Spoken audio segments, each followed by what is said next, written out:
Un reportero escéptico creyó tener el argumento definitivo hasta que el presidente de El Salvador, Nayib Bukele, le respondió con una narración que lo cambió todo.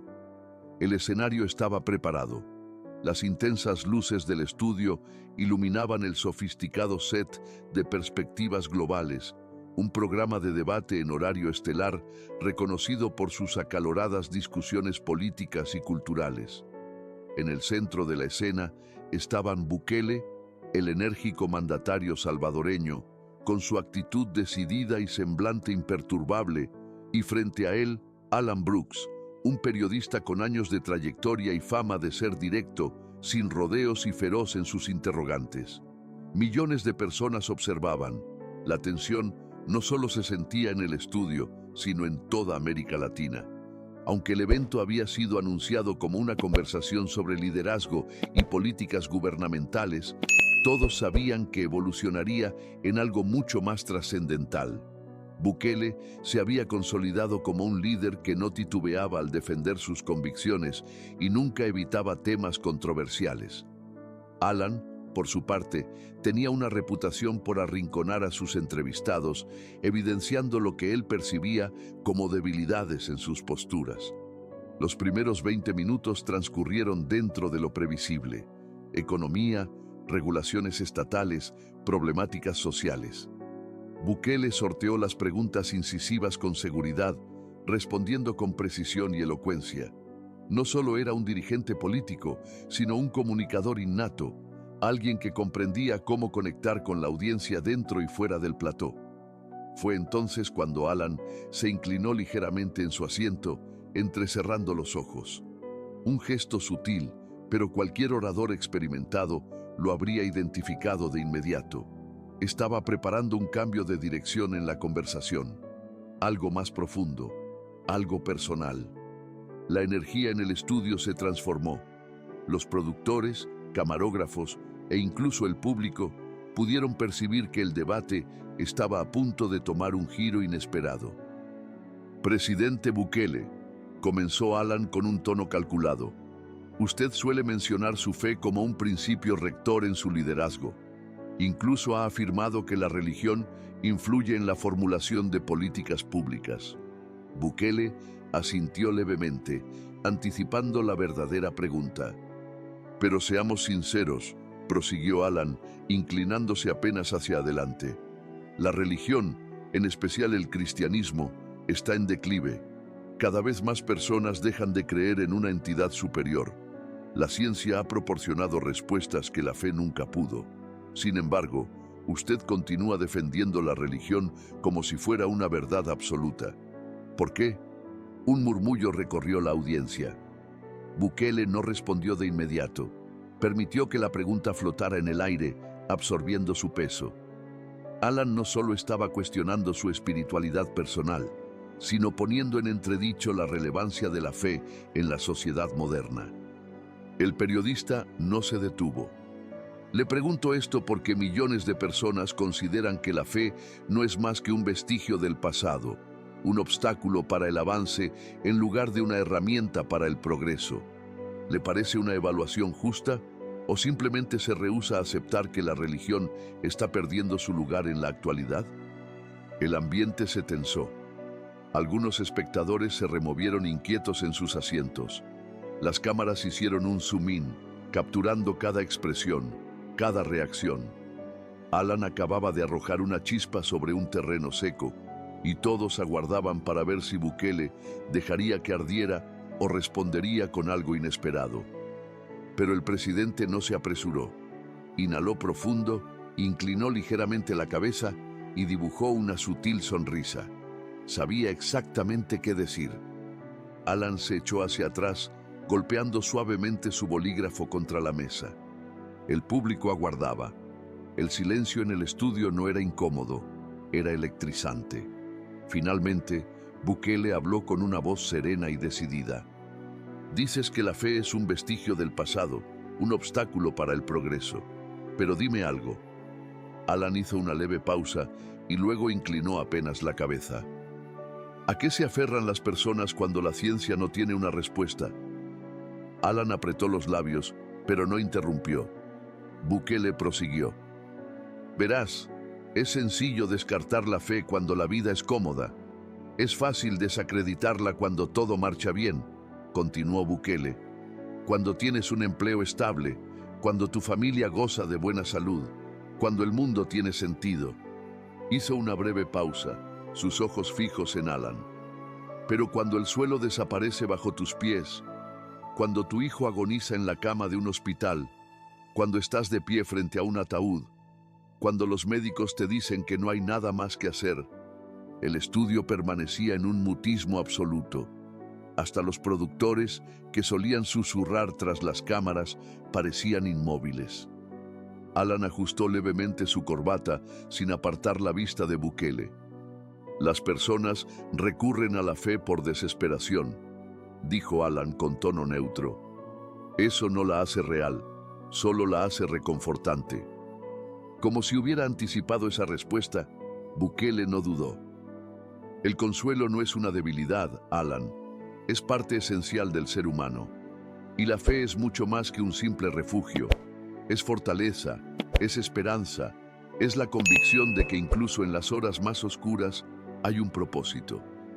Se inclinó apenas hacia adelante.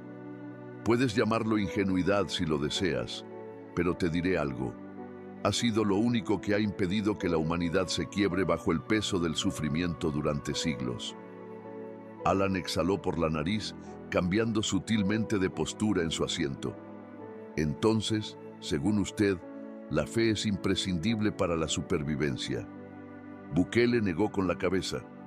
Number, la fe es lo que da sentido a la supervivencia. Alan sonrió levemente y sacudió la cabeza. Es usted hábil, presidente Bukele, pero hablemos de otro asunto. Hizo un ligero ademán con la mano, como si reiniciara la conversación.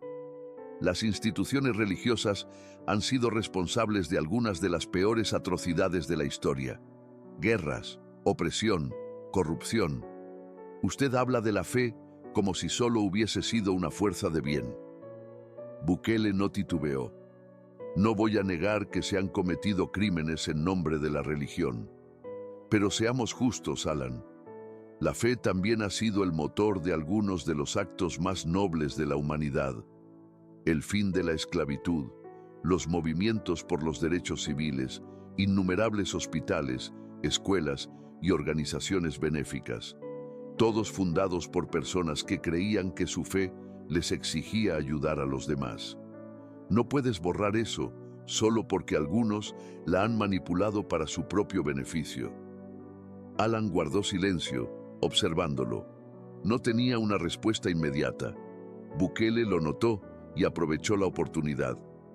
Pero si realmente quieres saber por qué creo en la fe, por qué la defiendo, su tono descendió ligeramente. No es por la historia, no es por la política. Se detuvo un instante. Es por alguien a quien conocí hace muchos años. El ceño de Alan se frunció levemente. ¿Alguien? Bukele asintió, su voz volviéndose más suave. Se llamaba María. Y me enseñó algo sobre la fe que ningún debate podría borrar. El público contuvo la respiración. Nadie, ni Alan, ni los espectadores, estaba preparado para la historia que estaban a punto de escuchar. Bukele entrelazó ligeramente los dedos sobre la mesa sin apartar la mirada de su interlocutor. Hace muchos años, cuando era un joven empresario dando mis primeros pasos en la política, conocí a María en un evento comunitario. Se trataba de un programa de apoyo para adultos mayores, uno de esos en los que los políticos suelen aparecer solo para tomarse una foto.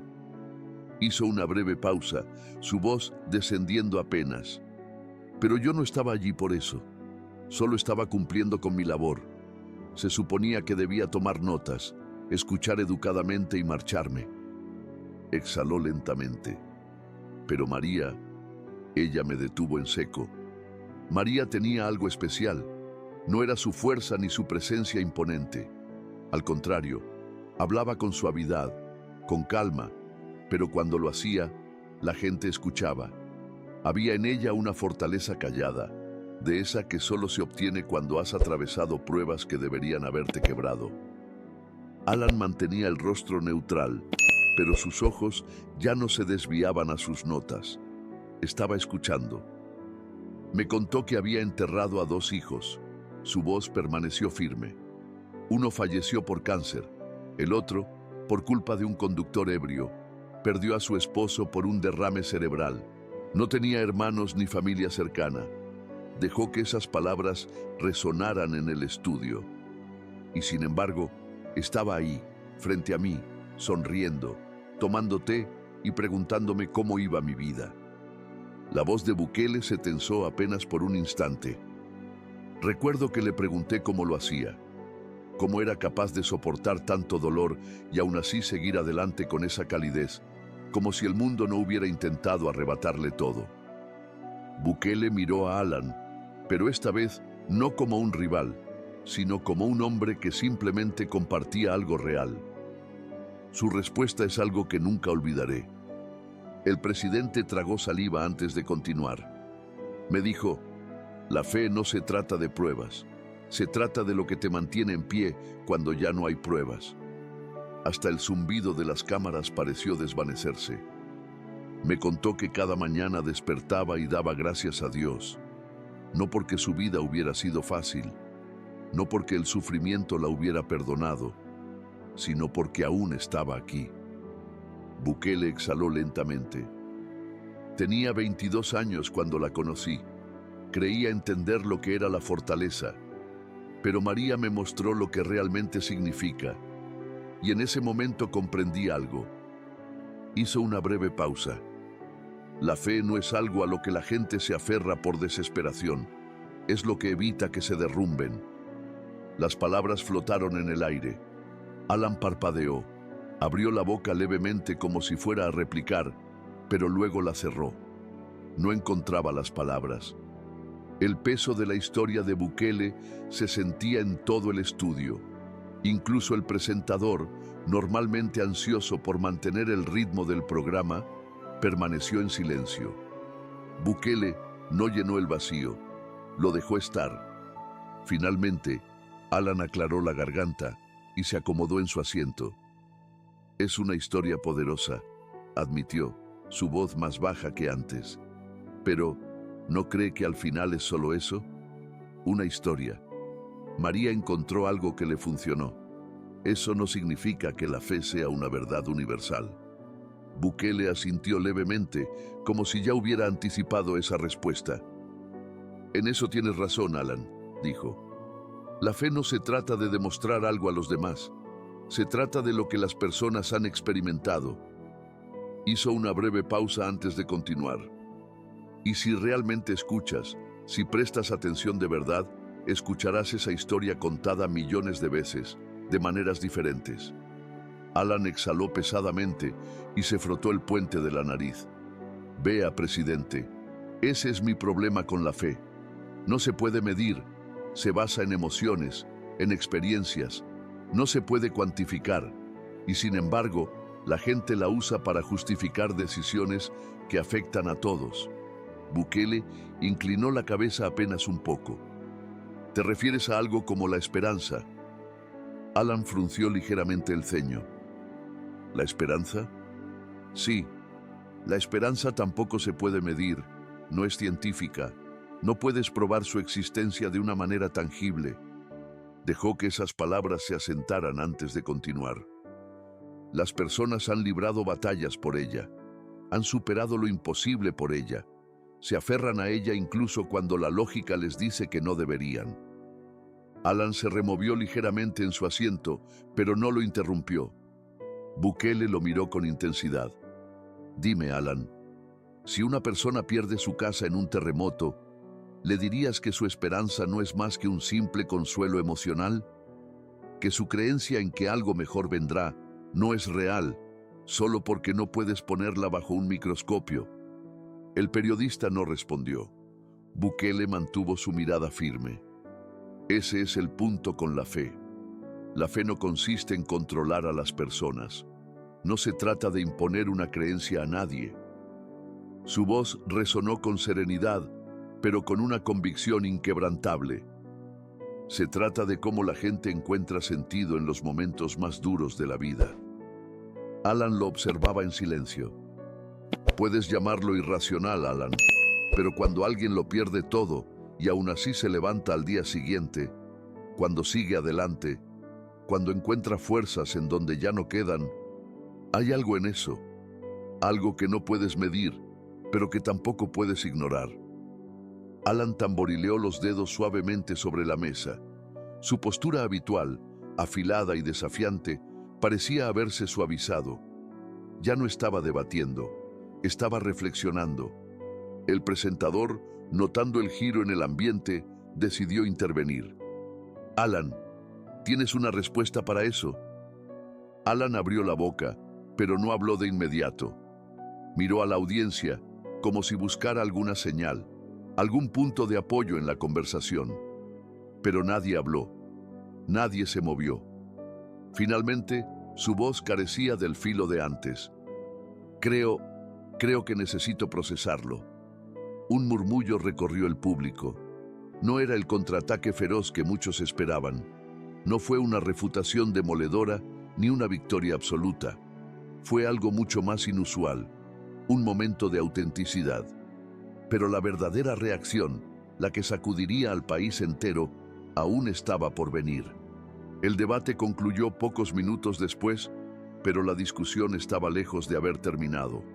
El aplauso final fue titubeante, como si la audiencia todavía intentara asimilar lo que había presenciado. Nadie se levantó con la prisa habitual. No había sido solo otro intercambio político.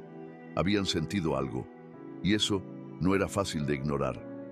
Alan miró a Bukele, le dedicó un leve asentimiento y se quitó el micrófono. Sin decir una palabra más, salió del estudio. No se quedó para el análisis post-debate ni para la charla informal. Caminó directamente hacia la salida con los hombros tensos, sumido en sus pensamientos. Bukele, en cambio, permaneció en su asiento unos segundos más. Podía escuchar los susurros del equipo técnico, notar cómo la audiencia intercambiaba miradas. Algunos parecían conmovidos, otros incómodos, pero nadie era indiferente. Entonces, las cámaras se apagaron y llegó la primera oleada. Su teléfono no paraba de vibrar, llamadas perdidas, mensajes, notificaciones acumulándose sin tregua. Las redes sociales habían explotado. Los clips del debate circulaban a una velocidad vertiginosa. Cada palabra era analizada, cada gesto examinado. Pero lo que más sorprendió a Bukele no fue la reacción de sus seguidores habituales. Fue la respuesta de quienes nunca lo habían apoyado antes. No soy religioso, pero lo que dijo me hizo pensar. Nunca había escuchado a alguien defender la fe sin atacar a los que no creen. Eso fue diferente. Esto no se trató de política, se trató de algo más grande. Publicación tras publicación, comentario tras comentario. La gente no estaba discutiendo como de costumbre.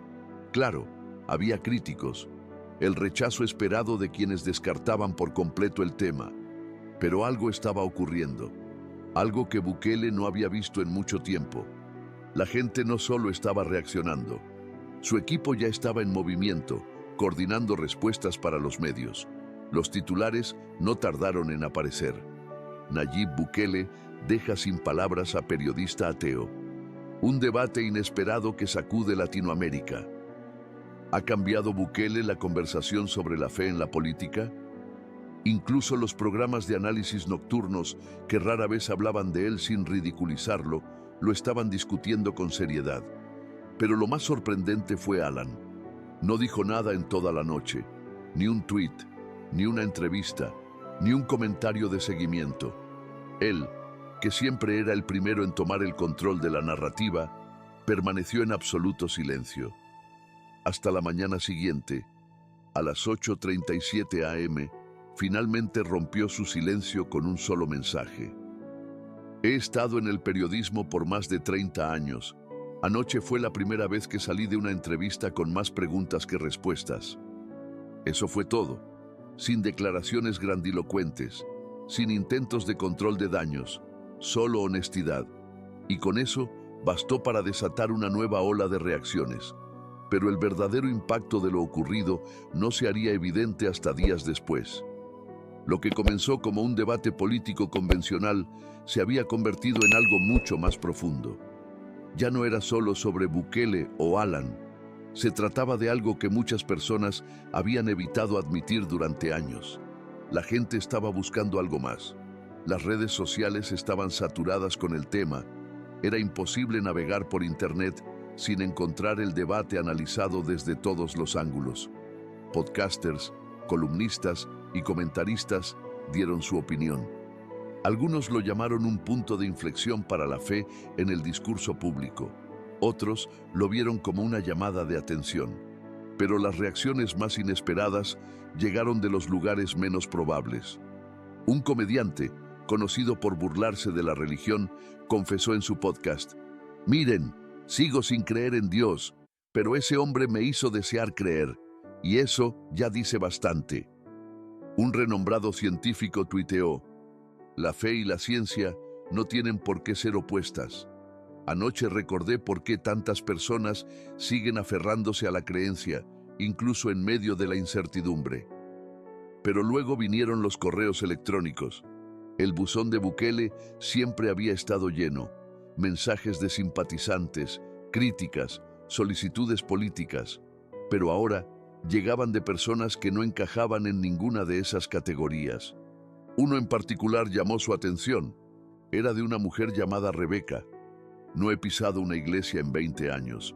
Perdí la fe hace mucho tiempo. Pero después de ver su debate, me senté en mi auto y lloré.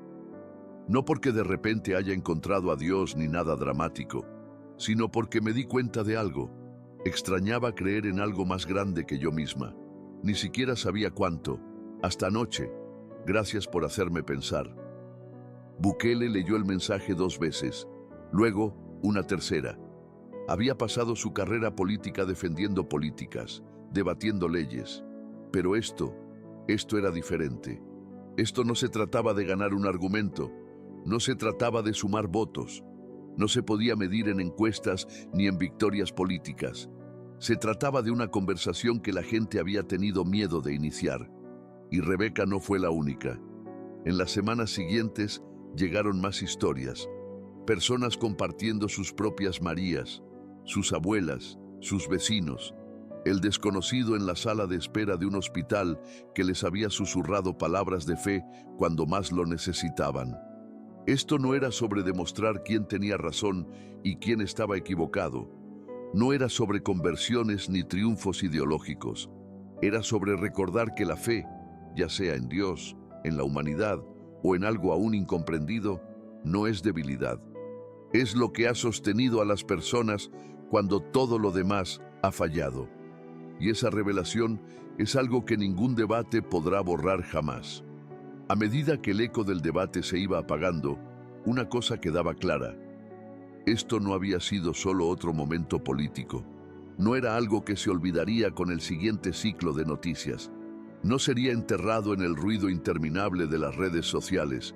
Era un recordatorio de que, sin importar cuán divididos parezcamos, sin importar cuán fuerte el mundo grite que la fe es obsoleta, aún hay personas buscando significado. Aún hay quienes buscan algo más allá de lo tangible. Esa noche, Bukele no intentó cambiar mentes, solo contó una historia. Pero a veces, una historia es suficiente. Y si esta historia te hizo pensar, si movió algo dentro de ti, no dejes que termine aquí. Sigue haciendo preguntas, sigue buscando, sigue escuchando, porque a veces las respuestas que buscamos no llegan por ganar un debate, llegan en las conversaciones que nunca imaginamos tener. Si este video te ha hecho reflexionar, suscríbete y comenta la palabra clave respeto para enviarte un saludo especial en el próximo video. Nos vemos en el siguiente video.